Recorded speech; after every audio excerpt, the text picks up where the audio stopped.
Hey guys, it's Mark with Hallmark Pool Supplies. Do we vacuum and filter? Do we vacuum and waste? What's the difference? And how do we know what position to vacuum from in the first place? Well, I'm going to be covering all of that in this video, but before we get started, it does not matter if you guys have an above ground pool or an in-ground pool. The vacuuming procedure for either pool is pretty much the same. And if you guys are looking for a more detailed video on vacuuming an in-ground pool or an above-ground pool, I have made videos on both, and I will post those links down below for any of you guys that need to check that out. And for this demonstration, we're going to be using an S244T. It is a top mount sand filter by Hayward.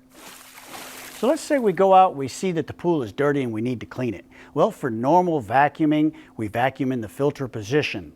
Now, when we vacuum in the filter position, I want to show you guys how the water runs through the system. And basically what's happening is we hook our vacuum up into the skimmer, and all the big debris, leaves and trash will get caught in the skimmer basket, and then all the fine debris or dirt will go past that, comes up through the skimmer line and goes into the pump. And usually when we vacuum, we want to close a drain line down to create more suction on the skimmer, but all the water now is going to come up through the pipe.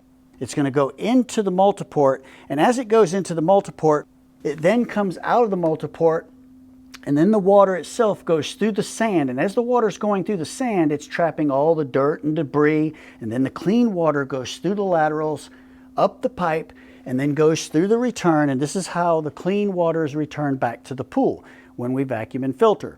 So what I like to do when I'm done vacuuming a pool, I like to backwash and rinse the system. This way the system is clean, the pool is clean, and you guys are ready to go.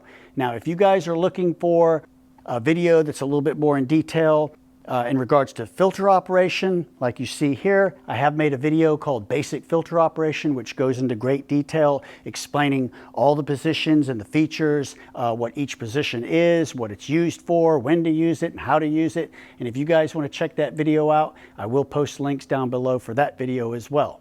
And on a side note, if you guys run into any difficult problems or pool-related issues and you need help, check out my Patreon page, where as a patron, you can actually book phone sessions with me. I can even do virtual service calls. So if you guys want to check it out, I'll be glad to help.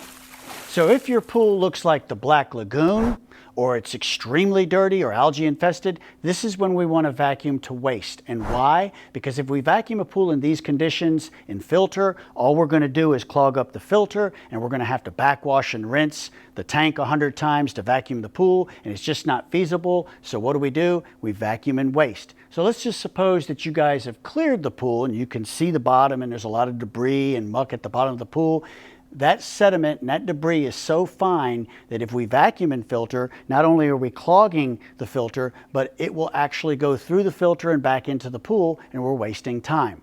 So what we want to do is we want to vacuum in the waste position. And when we vacuum in the waste position, we are going to hook everything up just like we do when we vacuum and filter. The only difference is, instead of being in the filter position, we're going to be in the waste position. This way we're going to be bypassing the filter, and I'd like to show you guys how the water travels through the system when we vacuum and waste. And what we're going to do, just like before, we're going to hook our vacuum hose into the skimmer. All the big debris is going to get caught in the skimmer basket, and then all the fine debris and the murky water is going to go through the pump. And once again, we can close our drain line down to create more suction on the skimmer. But now the water is going to go through up the pipe, and instead of going into the filter, we're going to go into the multiport and directly out the waste line. So what are we doing? We're bypassing the filter. Now, by bypassing the filter, when we're done vacuuming and waste, we don't have to worry about backwashing and rinsing the system because we've bypassed the filter. However, you are going to have to add water to the pool, because when we vacuum and waste, you will be taking the water level down in the pool, and you will have to add water back to the pool. So that pretty much wraps it up for this video. I hope that it was helpful. If you guys are new to the channel, hit that like and subscribe button for future content. I would like to take this time to thank all my patrons as well as my subscribers for your support of this channel. It does mean a lot to me, and I thank you for that. Definitely don't forget us at Hallmark Pool Supplies for all your pool needs. I appreciate everybody watching. My name is Mark, and I'll see you guys on the next video.